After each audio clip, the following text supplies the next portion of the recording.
Et bonjour à tous. Bonjour. Alors aujourd'hui, on se retrouve pour un tuto création de la mare, création d'un bassin, d'un point d'eau, d'un endroit merveilleux. On aime tous être au bord de l'eau, on aime tous voir des ronds dans l'eau et voir des petites bestioles là qui viennent pour boire au bord de la mare. C'est vraiment le cœur du jardin. Et donc, on avait acheté la bâche déjà il y a quelque temps et ça y est, c'est parti. On est au mois de février. C'est parti, prêt à creuser à la main. Et alors, moi, j'ai déjà envie de vous partager mon témoignage là de l'approche que j'avais, l'état d'esprit que j'avais là où on habitait auparavant. Oui. Il y a 10 ans en arrière. Il y a 10 ans, ouais. Quand on a voulu creuser notre première mare. J'ai dit à Céline, on va louer une mini pelleteuse. Moi, je sais bien la manier. Pour moi, c'est pas pensable de creuser une mare à la main. C'est trop physique. Des mètres cubes de terre, non, c'est pas pensable pour moi. Elle m'a répondu, pour moi c'est très pensable, c'est même indispensable, elle m'a dit, parce que moi j'ai pas envie d'avoir un outil à chenilles là dans mon jardin qui va broyer, qui va abîmer, non, et puis c'est trop gros, on voit pas bien ce qu'on fait. Bon, je me suis rangé à son avis. Et puis, on a creusé la mare à la main et ça s'est très bien passé. Je n'ai pas souffert. On a pris notre temps et j'ai même apprécié. Et puis là, voilà, deuxième mare que moi, je creuse à la main avec Céline. Tu m'as pas parlé de la mini-pelle cette fois, j'ai pas entendu parler de la mini-pelle. Non. Et je dois dire que je me suis presque amusé, oui, je me suis même amusé en creusant la mare. On fait pas des tranches de travail énormes. Chaque journée où on s'y est mis, on a fait 2 heures, maximum 3 heures de temps. Voilà, deuxième bassin que tu creuses à la main. Ouais. Moi, c'est mon 3e bassin, puisque c'est mon 3e jardin. Et moi, j'adore creuser. Vraiment, c'est ma 2e nature. J'aime ça. J'aime creuser. Alors peut-être qu'on a des terrains on a un terrain qui est quand même assez facile à creuser ici. C'est peut-être pas votre cas, si vous avez un terrain extrêmement difficile, très très dur, très caillouteux. Peut-être qu'un engin mécanique sera le bienvenu, ou si vous avez un projet gigantesque de creuser une très grande mare, alors à ce moment-là, allez-y avec la mini-pelle. Mais sinon, pour tous les autres petits bassins, alors vous allez voir le bassin qu'on va vous présenter là, il a une dimension à peu près de 6-7 mètres, bon voilà, dans ces eaux-là. Donc, tant qu'on est dans ces dimensions-là, jusqu'à 6 mètres, 10 mètres, on peut tranquillement faire ce chantier à la main. Voilà, moi j'étais très content de voir avec la fourche bêche qu'on n'abîme pas les vers de terre, on les prend, on les rejette sur la terre, on découvre tous les cailloux, on peut trier les matériaux. Moi, je trouve ça merveilleux, quoi. Moi, j'ai envie de vous dire, les outils vraiment pour commencer à creuser, ça va être une bêche coupante. Ça va être pour délimiter les contours du bassin. Ensuite, on s'en sert plus parce que ça coupe les vers de terre. Donc, on va avoir besoin d'une bêche à dents, une fourche bêche. Quand il y a des cailloux, là, c'est assez facile à enfoncer. Donc, moi, j'ai creusé tout ce que j'ai creusé avec ma fourche bêche préférée. Et ensuite, on va avoir besoin d'une pelle, d'une petite pelle manuelle, une pioche pour quand on va arriver dans le fond du trou, et le râteau. On a utilisé un petit peu le râteau. Après, dans un deuxième temps, on va dire quand on a déjà bien avancé le chantier de terrassement, on va avoir besoin de prendre les niveaux. Oui, c'est grands niveaux en alu, les niveaux de maçonnerie qui font 2 mètres, 3 mètres, 4 mètres, 5 mètres. On a toutes les dimensions, donc on choisira la dimension qui convient le mieux en fonction de la dimension de notre mare. Ensuite, il va nous falloir une bâche, peut-être, ça c'est pas obligatoire. Alors, bâche ou pas bâche, il y en a qui sont bâches et il y en a d'autres qui sont pas très bâches. Nous, ici, on n'a pas trop le choix. On a un terrain extrêmement filtrant. Si on verse un arrosoir d'eau, hop, il disparaît aussitôt. Donc, c'est assez sablonneux et pas du tout glaiseux, pas du tout argileux. Donc, si vous avez un terrain très, très argileux et que vous avez une petite source là qui vous permet d'approvisionner en eau, alors ça va être génial. Vous allez pouvoir faire un bassin sans bâche. Et sinon, alors nous on vous conseille la bâche EPDM, une bâche en caoutchouc, Un caoutchouc qui est une matière recyclable. C'est pas du plastique et c'est très durable.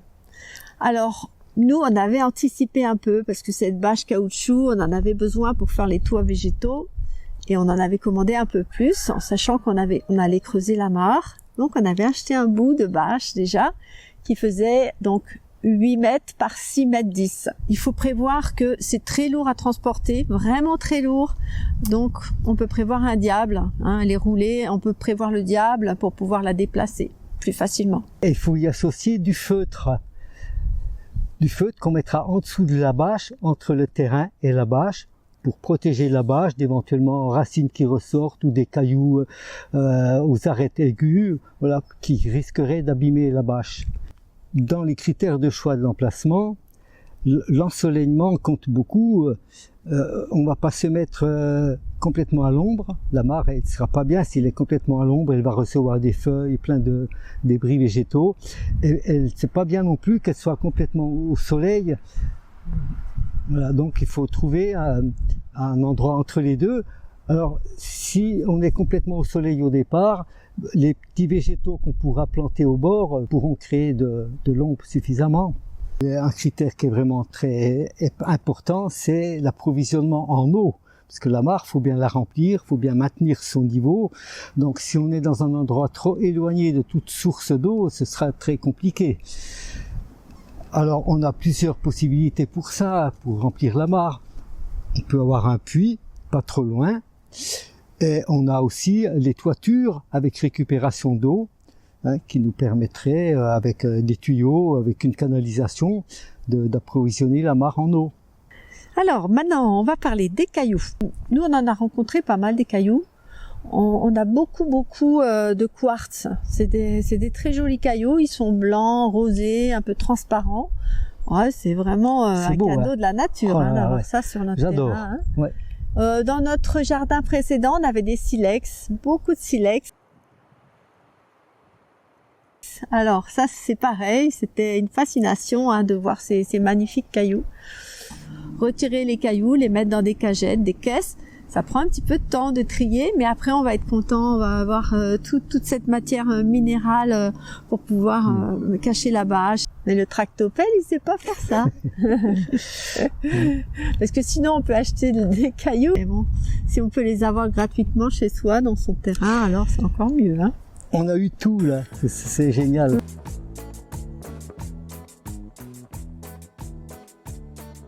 On a prévu un tuto pour faire la vidéo de la mare en plusieurs épisodes parce que bon, c'est assez long, ça va nous demander quand même beaucoup de temps et d'explications. Donc premier épisode, c'est aujourd'hui, c'est celui-là, c'est le moment de creuser la mare. Donc c'est parti, on vous montre comment on va faire.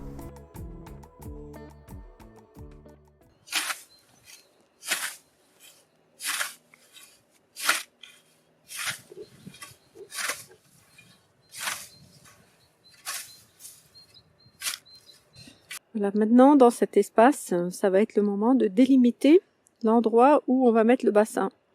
Alors on peut se promener, voilà, dans son terrain et puis se dire tiens, moi je sens bien que ici ça serait un bon endroit. Donc on fait comme on veut, on utilise les outils qu'on veut. Donc moi pour faire ce travail, j'ai utilisé des baguettes de sourcier ou plus précisément un lobe antenne et j'ai positionné des petits drapeaux orange sur tout le pourtour, là où ça m'indiquait, c'est-à-dire là où la baguette bougeait.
c'est le deuxième jour, hein.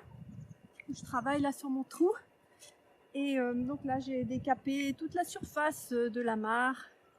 Hier, j'avais fait le pourtour et donc là, aujourd'hui, j'ai décapé à peu près ça d'épaisseur. Et vous voyez derrière, j'ai remblayé, j'ai fait un remblai là, parce que c'est en contrebas. Du coup, j'ai remis de la terre pour réélever le niveau, pour que ça compense un petit peu la pente. Voilà, moi ça avance doucement, mais ça avance bien. Troisième après-midi de chantier, on commence à voir la forme du bassin se dessiner, ça fait plaisir. Et voilà, Alain est venu travailler avec moi. Je suis contente que tu sois là, Alain, pour la suite de ce chantier. Ben, tu as fait les 2 premiers jours toute seule. Oui. Toi, tu vas pouvoir vraiment apporter une expertise que moi, j'ai pas. Je trouve que c'est très difficile pour moi de creuser cette mare dans la pente. On a une pente là, une certaine pente, donc il faut en tenir compte, hein, sachant que l'eau elle se tient horizontale, Oui. de niveau. Donc du coup, il faudra rétablir le niveau. Et ce qu'on aura envie de faire, c'est de prendre la terre pour faire un talus sur la partie basse. Alors moi, la question que je me pose, c'est le talus, quelle hauteur il doit avoir, hein? Est-ce qu'il faut monter ce talus de 20 cm, 40 cm, 60 cm? Et ça, j'arrive pas à le voir. Par contre, toi, c'est quelque chose que tu maîtrises quand même mieux. Donc là, il faut utiliser un outil à un moment donné. Donc là, ça va être le moment. Un outil, on prend le niveau à bulle. Des niveaux à bulle de 60 cm de long avec la bulle au milieu.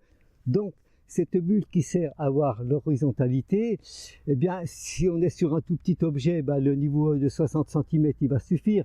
Mais si on est dans un grand espace, quand on creuse une mare, évidemment, ça ne va pas suffire. Donc, il faudra le positionner sur quelque chose de plus long et de bien droit. Une tige, une grande latte, une planche, un bambou, enfin ce qu'on peut avoir chez soi.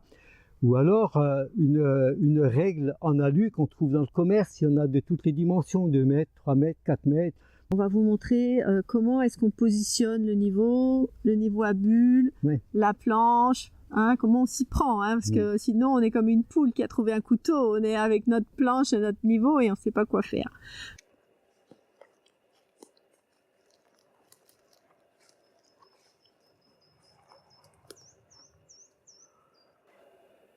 Là, on voit que la règle sur le haut, elle est au niveau maximum de l'eau, disons. Et on voit déjà tout ce qu'on a remblayé là, sur la partie basse, sur le bout du bassin. Quand on positionne le niveau comme ça sur la règle en alu ou sur autre chose, il faut faire attention que tout soit bien nettoyé. Donc voilà, on voit que la bulle, elle est bien au milieu là. Voilà. Donc ça veut dire quoi? Ça veut dire qu'on est bien de niveau, comme l'eau qui se tient bien de niveau. Les petits drapeaux marquent le contour du bassin. Donc là, on voit bien qu'il va falloir qu'on rajoute encore de la terre sur l'intérieur pour que le niveau soit vraiment au niveau des petits drapeaux.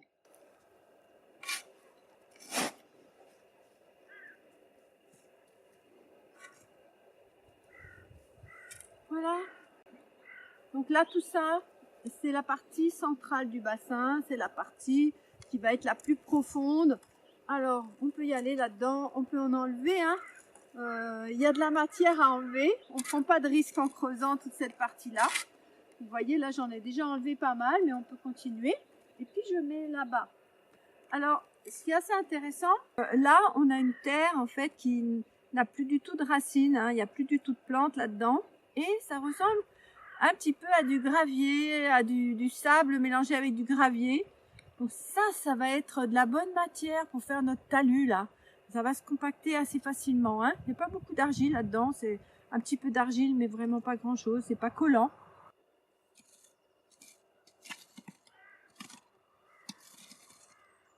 Voilà, comme ça, on va pouvoir prendre le niveau. Et regardez si on est bien à la bonne hauteur.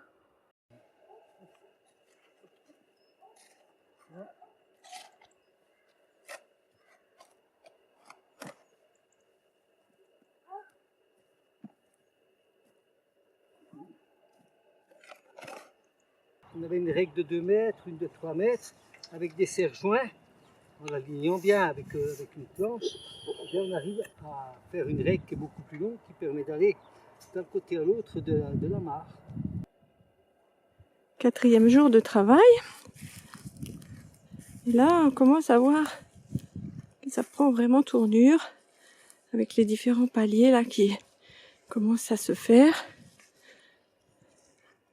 Une fois qu'on a fini avec une couche, nous voilà arrivés dans une autre. C'est beau, hein? Orange.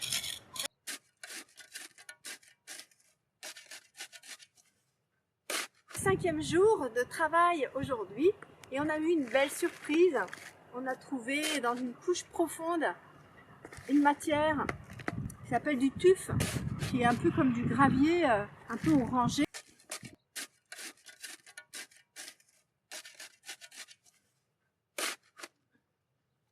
Alors aujourd'hui c'est le 6e jour. Cette couche de tuf qu'on a mis de côté en tas, qui va nous offrir le sable pour tous nos prochains ouvrages, presque 1 mètre cube on a entassé. Oh, je trouve ça merveilleux, quoi.